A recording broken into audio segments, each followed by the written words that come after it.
कि तुम्हारे मुखार बिंदु पर खिलखिलाहट होनी चाहिए। अब तो मैया जैसे ही रुक्मिणी मैया ने ऐसे कहा तो मेरे गोविंद कहने लगे कि हे रुक्मिणी, मैं तुझे क्या बताऊं, मेरा भक्त है और बहुत प्रिय भक्त है, उसके यहाँ 4 दिन से चूल्हा नहीं जला, 4 दिन से चूल्हा नहीं जला है,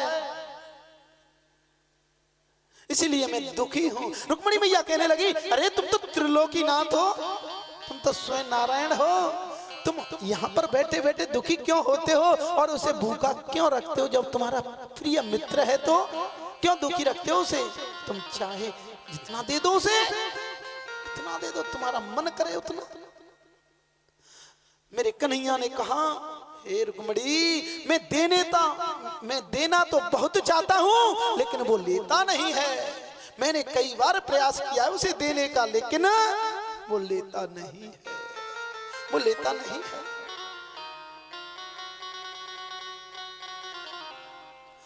मैया ये बताओ कि सुदामा जी गरीब क्यों हो गए थे? ये पता है किसी को? क्यों हो गए थे मेरी माँ? अच्छा, सबको बस इतना ही पता है कि उनके भाग्य के चने खा लिए थे ना। ये गलत है, ये गलत है। आज तक जिन पंडितों ने, जिन ब्राह्मणों ने, जिन व्यासों ने बोला है वो गलत है कि उनके भाग्य के चने खा लिए थे। मैं आज बता देता हूं कि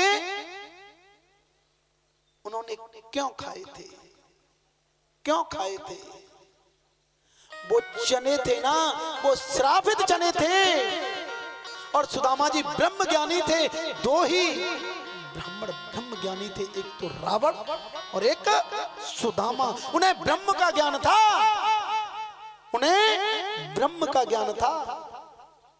जैसे ही सुदामा जी ने चनों को देखा तो चनों को देखकर कहने लगे कि ये चने तो श्रापित चने हैं, और इन चनों को मेरा कन्हैया खाएगा तो गरीब हो जाएगा, दरिद्री हो जाएगा। जब हमारा राजा ही गरीब हो जाएगा तो इस प्रजा का क्या होगा? मैया, जितनी गरीबी सुदामा जी ने झेली थी ना, उतनी ही गरीबी मेरे कन्हैया के सिर पर मड़रा रही थी, मेरे गोविंद के सिर पर मड़रा रही थी। लेकिन सुदामा जी ने तो वो गरीबी अपने सिर पर ओढ़ ली थी, अपने सिर पर ओढ़ ली थी वो गरीबी। पता है कैसे? मैं ये भी बता दूं कहां से श्राप मिला था। उज्जैन के मंदिर में एक मैया भीख मांगा करती थी, भीख मांगा करती थी। उसे बहुत दिन हो गए, कुछ भीख में नहीं मिला, भीख में नहीं मिला।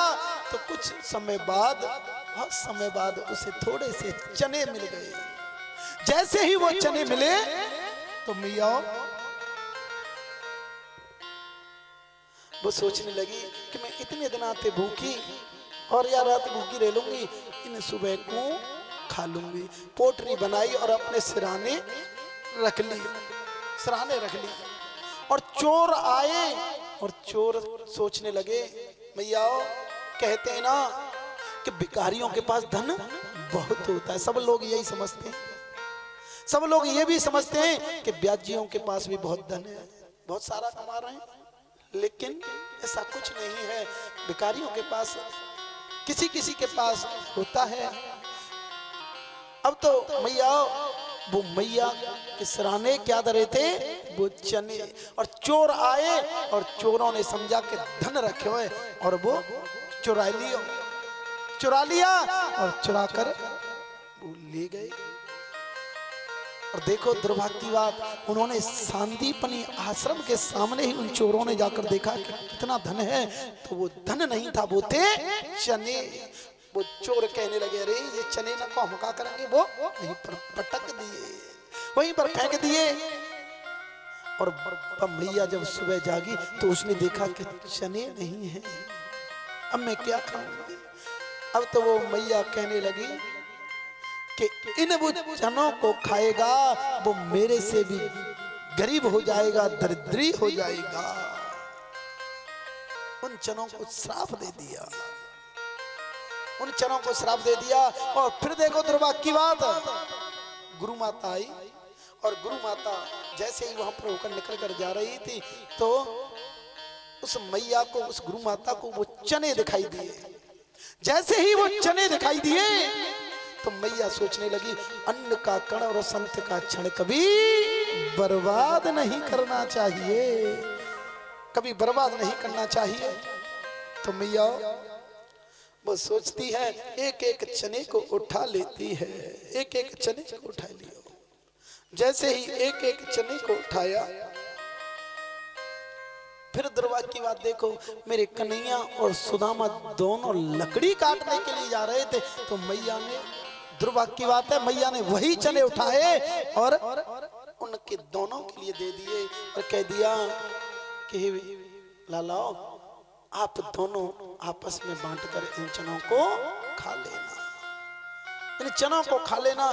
जैसे ही दोनों गए, सुदामा जी और मेरे कन्हैया, सुदामा जी ने उन चनों की पोटली को खोला। जैसे ही खोला तो वो चने कैसे थे? श्रापित चने थे। सुदामा जी समझ गए कि इन चनों को मेरा कन्हैया खाएगा तो मेरा कन्हैया गरीब हो जाएगा, और जब हमारा राजा ही गरीब हो गया तो इस प्रजा का क्या होगा, इस प्रजा का क्या होगा। इन चनों को मैं खा लेता हूं तो मैं गरीब हो जाऊंगा, तो हमारा राजा कभी भी हमें पैसा वाला बना सकता है, पैसे वाला बना सकता है, लेकिन जब राजा ही गरीब हो गया तो इस प्रजा का क्या होगा। तो मैया वो गरीबी सुदामा जी ने तो अपने सिर पर ओढ़ ली थी, अपने सिर पर ओढ़ी थी। जब मेरे कन्हैया ने कहा था, भैया सुदामा भूख लग रही है, कुछ खाने के लिए दे दे, तो सुदामा जी ने मना कर दिया। जब पूछा कन्हैया जी ने कि तुम्हारे दांत क्यों बज रहे हैं, तो कहने लगे सर्दी की वजह से ये दांत बज रहे हैं, सर्दी की वजह से बज रहे हैं, लेकिन एक भी दिया नहीं था भैया। ऐसे होते थे पहले मित्र, और आज के जमाने में कैसे होते हैं मित्र, है? कैसे होते हैं? बनी के लाख होते हैं और बिगड़ जाती है जब दुश्मन हजार होते हैं। कोई नहीं साथ देता, सब छोड़ देते हैं, सब छोड़ जाते हैं, रिश्तेदार भी छोड़ जाते हैं, कोई साथ नहीं देता। और पैसा आ जाए तो जिमेरो है, बुमेरो है, बुमेरो है, सब अपना बना लेते हैं। और कहूँ पे गरीबी आ जाए तो अपना भी धक्का दे के भगा देता है, जी हमारा ना है, ये तो पता ना है कहाँ को है ना मैया। तो मैया सुदामा जी बहुत गरीब थे, मेरी माँ बहुत गरीब थे, लेकिन हाँ मैया तुमने सबसे प्रेम कर लिया होगा, अपने भाई से, अपने बच्चे से, अपने स्वामी से, अपने मेहमान से, सबसे प्रेम कर लिया होगा। लेकिन मैं कहता हूं एक बार तुम मेरे कन्हैया से प्रेम करके देख लो, एक बार तुम मेरे गोविंद से प्रेम करके देख लो, सब धोखा दे देंगे, लेकिन जब मेरा कन्हैया तुम्हें अपना लेगा तो ये धोखा नहीं दे सकता, ये धोखा नहीं दे सकता। लेकिन तुम्हें इसको किसी न किसी रूप में मानना पड़ेगा, या तो इसे स्वामी मान लो, या अपना बेटा मान लो, या इसे गुरु मान लो, या कोई न कोई इसे रूप दे दो तो ये तुम्हारे साथ खड़ा होगा। और यदि तुमने इसको ठाकुर जी मान रखा है और तो ये तुम्हारी अलमारी में बैठे रहेगा, कोई तुम्हारी सहायता ना कर पाएगा, कोई सहायता नहीं कर पाएगा। और मैया जैसे तुम अपने बच्चे को भोग लगाती हो ना, जैसे तुम अपने बच्चे को सुलाती हो, उसी प्रकार से तुम ठाकुर जी तो ले आते हो, इतने इतने बड़े, सेवा तुम नहीं पाते। तुम्हारे लिए ये क्या है? पाप है। बैठे रहते बेचारे। कुछ लोग तो ये कहते हैं भगवान सोते नहीं है, भगवान खाते नहीं है, तुम दिखाते हो, सब ढोंग बना लिया है। मैया इनको बच्चे की तरह से रखा जाता है। जब तुम खाते हो तो पहले इनका भोग लगाना चाहिए। तुम्हारे घर में कुछ भी आए तो तुलसी महारानी साथ में लो और इनका भोग लगाओ, कम से कम 5 बार, मंत्र आए तो सही और ना आए तो और ज्यादा सही। हम तो भगवान भाव के भूखे हैं। भगवान काय के भूखे हैं? भाव के भूखे हैं। तुम भाव से भोग लगाओ। 5 बार तो तोड़कर, 5 बार तो तोड़कर भगवान का भोग लगाओ। भैया जब तुम 5 बार तो तोड़कर भोग लगाओगे तो वो प्रसादी बन जाती है। ये बताओ कन्हैया के यहाँ दूध दही माखन मिश्री की कोई कमी थी क्या? लेकिन वो क्यों जाते थे चोरी करने? तुम्हें मैं एक सीधा सीधा भगवान का भजन, तुम्हें माला लेके नहीं बैठना, सीधा सीधा भजन बता के जा रहा हूँ, उसी को करते रहना। तुम्हें 24 घंटा माला लेने की जरूरत नहीं है। और गोपी ऐसे ही भगवान का भजन करती थी, इसीलिए तो मेरे गोविंद भजी दौड़े जाते थे। मैया के पास रुकते नहीं थे। दूध की कमी नहीं, दही की कमी नहीं, मकान सब कछु, लेकिन वो बुलाती थी। कैसे? और ऐसे ही तुम्हें करना है। जब तुम जागे तो भगवान का मनन करना है, बस चिंतन करना है। सबसे पहले क्या करती है तुम जागकर? झाड़ू लेते होंगे, शौचालय जाते होंगे, तो पहले जाओ फ्रेश हो किचन में, ऐसे नहा धोकर ही जाना चाहिए। और फिर तुम झाड़ू लें तो क्या कहना है? सुबह सबसे पहले जाकर मैंने बताया था मंत्र, कराग्रे वर्षते लक्ष्मी, कर मध्य सरस्वती, कर मूले स्थितो ब्रह्मा, प्रभाते कर दर्शनम। कराग्रे वर्षते लक्ष्मी, कर मध्य सरस्वती, कर मूले स्थितो ब्रह्मा, प्रभाते कर दर्शनम। कराग्रे वर्षते लक्ष्मी, यहाँ पर लक्ष्मी का वास होता है। कराग्रे वर्षते लक्ष्मी, कर मध्य सरस्वती, यहाँ पर सरस्वती का वास, कर मूले स्थितो ब्रह्मा, यहाँ पर ब्रह्मा जी का वास होता है। सुबह जाकर इनका दर्शन करो। और ये नहीं आता तो वैसे हमारा YouTube चैनल चल रहा है, इसमें देख लेना। और ये नहीं आता तो ओम बोलो मेरे संग, ओम। देखो आवाज ना आवे। भैया मेरे तो दर्द है, तो बोल रहा हूँ, रात भर जगे हूँ, बताओ। ओम जोड़ते बोलो ना। श्री ओम हरि ओम नमः, ऐसे करके 5 बार ओम श्री ओम हरि ओम नमः। और मैं तो आया हूं और अपनी जबान को जब भी बंद कर लेता, मन करता क्योंकि दर्द भी हो रहा है, लेकिन मुझे कथा कहने में भी आनंद आ रहा है कि तुम जैसे भक्त मिले हैं तो इन्हें कुछ और मिल जाए, है ना। इसलिए जब जागे तो फिर अपने हाथों का करों का दर्शन करो और फिर धरती माता को स्पर्श करो कि हे धरती माता, तेरे पर कितने पाप, कितने अधर्म, कितनी गौओं की हत्या, कितनी कन्याओं के साथ गलत काम हो रहे हैं, तू सबका पाप झेल रही है, सबका पाप झेल रही है। भगवान का नाम लो और फिर जब मैया झाड़ू दे में ना तो क्या करना है तुम्हें? कुछ नहीं करना, बस भगवान का मनन करना है। क्या?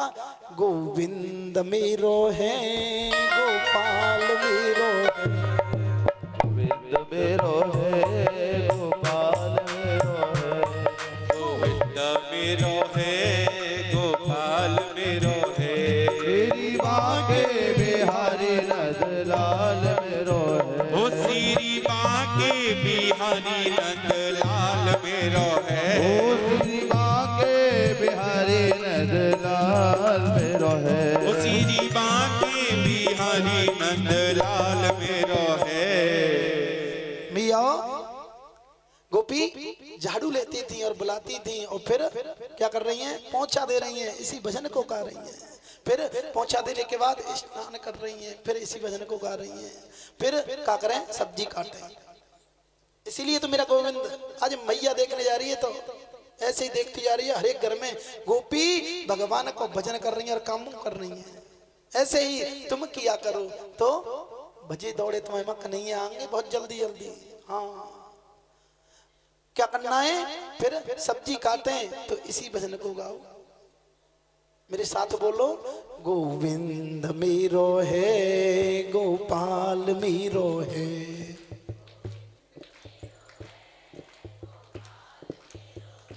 श्री बांकी बिहारी नंदलाल मेरो है। श्री 100 ग्राम तेज बोलो मैया, वो तो बहुत भीड़ है। गोविंद मेरो है, गोपाल मेरो है। अब तो गोपी क्या करती है, सब्जी काटने के बाद सब्जी छौंकती है, फिर उसे बनाती है, फिर आटा गूंथती है।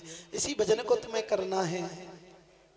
भैया सुनो, मेरे पे तो कुछ ज्यादा आता नहीं है, बोलने वाला तो कोई और है। मैं तो तुम्हारा बच्चा हूँ, बहनों का भाई हूँ, मैयाओं का बेटा हूँ, और तुम मुझे आशीर्वाद देंगी तो मैं आगे बढ़ जाऊंगा, आगे बढ़ जाऊंगा। मेरे पर ज्यादा कुछ नहीं आता तो मेरे साथ तुम बोला करो, ऐसे मत करा करो। मेरे पर तो आता नहीं, तुम पे आता हो तो अच्छी बात है, बहुत अच्छी बात। मेरे पे कुछ नहीं आता, लेकिन मैं तो अज्ञानी पुरुष हूँ, अभी सीख रहा हूँ, तो मेरे साथ बोला करो। फिर आटा गूंथती है और फिर रोटी बनाती है, भोजन। फिर क्या करती है, गोविंद मेरो है, गोपाल मेरो है। जोर से बोलो ने का 100-100 ग्राम, बस 15 मिनट और अपनी जिब्या को बोल रहा हूं मैं, फिर नहीं बोल व्यांगो कर लेते है ना। गोविंद मेरो है, गोपाल मेरो है। श्री बांके बिहारी नंद लाल मेरो है, श्री बांके वो तो माखन को खवैया नंद लाल मेरो है। वो तो गैयन को चरैया नंद लाल मेरो है। वो तो चीर को बाड़ैया नंद लाल मेरो है। गोविंद मेरो है, गोपाल मेरो है। गोविंद मेरो है, गोपाल मेरो है। गोविंद मेरो है, गोपाल मेरो है। श्री बांके बिहारी नंद लाल मेरो है। श्री बांके बिहारी नंद लाल मेरो है। गोविंद मेरो है, गोपाल मेरो है। गोविंद मेरो है, गोपाल मेरो है। गोविंद मेरो है, गोपाल मेरो है। फिर जब वो क्या बन जाती है, जब भोग बन जाता है ना, फिर भगवान को 5 बार तोड़कर भोग लगाओ। फिर भोग को प्रसादी में मिलाओ, उसे पाओ। वो क्या हो जाता है, भोजन नहीं रहता, वो प्रसादी बन जाती है। क्या बन जाती है, प्रसादी। जब तुम्हारे स्वामी कहते होंगे ना, किसी दिन बच्चा कहता होगा कि हमारी मैया तो बिल्कुल फुवरी आया पे भोजन बनाए बनावत, उल्टो सीधो बना देते, कोई दिन नॉन ज्यादा कर देते, कोई दिन मिर्च ज्यादा डाल देते, पता ही ना पड़ते कैसे बना देते हैं। तो मैया ऐसे कहना बिल्कुल बंद कर देंगे तुम्हारे बच्चे, तुम्हारे स्वामी, और इतना स्वादिष्ट भोजन बनेगा कि उंगली न्यू चाटंगे नहीं, खाई जाएंगे। ठीक है मैया, तो भगवान का भजन किया कर, उठते बैठते सोते जागते। और चलते हैं वहीं सुदामा चरित्र की तरफ। आज सुदामा जी बहुत गरीब है, मेरी माँ बहुत गरीब है। मैया इतने गरीब हैं सुदामा जी कि उनके यहाँ कैसी झोंपड़ी है पता है? ये हमारा पांडाल तब भी ऐसा बना हुआ है कि 4 बूंद आ जाए तो रुक जाएंगी, लेकिन सुदामा जी की झोंपड़ी ऐसी थी कि वो 4 बूंद आए तो सीधी नीचे आए, सीधी नीचे आए, रुक नहीं सकती थी। तो मैया उनके 4 बच्चे थे, बच्चे भूखे प्यासे तड़पते रहते थे। मैया शांति बना लो मेरी माँ, मैया ओ बहनाओ पीछे वाली बैठ जाओ, शांति बना लो, बस 5 मिनट की कथा है। मैया 4 बच्चे हैं, भूखे प्यासे बिलखते रहते हैं, भूखे रहते हैं। जब माँ कहती है बेटा तुम्हारे पिताजी आने वाले होंगे, तुम्हारे लिए कुछ न कुछ लेकर आएंगे, तुम अब सो जाओ और मैं तुम्हें जगा कर खिला दूंगी, जगा कर खिला दूंगी, लेकिन अब सो जाओ। बच्चे भूखे ही सो जाते थे, दूसरे दिन जागते थे तो फिर भूखे हैं। सुबह जागे और फिर कहने लगे भैया हमें भूख लग रही है। मैया जब रोटी करती थी कहीं से कुछ आ जाता था तो मैया कच्ची रोटी में थे बच्चे 4 टुकड़े कर लेते थे। इतनी गरीबी थी, 4 टुकड़े करके एक एक टुकड़ा खा लेते थे। सुदामा जी ने और सुशीला ने इतनी गरीबी भोगी थी, इतनी गरीबी भोगी थी। एक दिन सुदामा जी मैया कहने लगे कि सुशीला तू कितनी अच्छी है रे, तू कितनी भोली है कि हमारे घर में हमारे बच्चों के लिए कुछ नहीं है, खाने पीने के लिए नहीं है, तू भूखी सुला देती है। तू कितनी अच्छी है रे, तू कितनी भोली है? बच्चे भूखे प्यासे तड़पते रहते हैं लेकिन तू उन्हें समझा समझा कर सुला देती है। तू बहुत अच्छी है रे सुशीले, तू बहुत अच्छी है। सुशीला क्या कहती है कि हे कन्हैया, हे कन्हैया महीने में 2 एकादशी आती है रे कन्हैया, लेकिन कन्हैया हमारे घर तो हर रोज एकादशी आती है रे कन्हैया। तू गरीबी सबको देना लेकिन इतनी गरीबी किसी को मत देना जितनी गरीबी तूने कन्हैया हमारे लिए दी रे, हमारे लिए। तू परीक्षा सबकी लेना लेकिन इतनी परीक्षा किसी की मत लेना जितनी तू हमारी ले रहा है रे कन्हैया। अरे कन्हैया तू जितनी हमारी परीक्षा ले रहा है उतनी किसी की परीक्षा मत लेना, कोई तुझे परीक्षा दे नहीं पाएगा, कोई परीक्षा नहीं दे पाएगा तेरे को। हम इतने गरीब हैं कि हमारे बच्चे भूखे प्यासे तड़पते रहते हैं। फूटा हुआ चूल्हा है, तवा ऐसा है उसमें कई छेद, झोपड़ी ऐसी है कि उसकी कहा नहीं जाता, और सुदामा जी का शरीर ऐसा है कि उनकी एक एक हड्डी को गिन लो, एक एक पांसू को गिन लो। ऐसा जैसे ही ऐसे कहा तो मेरे कन्हैया एक दिन द्वारकाधीश भिक्षुक के रूप में आ जाते हैं और कहते हैं भिक्षाम देहि माही, भिक्षाम देहि। अब तो सुशीला कहने लगी और एक कन्हैया तू हमारी कितनी परीक्षा लेगा रे, कितनी लेगा कि एक भिखारी के यहाँ एक भिक्षुक के यहाँ भी भिक्षुक आ गया और हमारे घर में तो हमारे लिए व्यवस्था नहीं है, तुम्हारे लिए हम क्या देंगे रे कन्हैया। तू कितनी परीक्षा ले रहा है हमारी, कितनी तू परीक्षा लेगा रे। जैसे ही मैया वो तो द्वारकाधीश थे, फिर कहने लगे कि भिक्षाम देहि माही।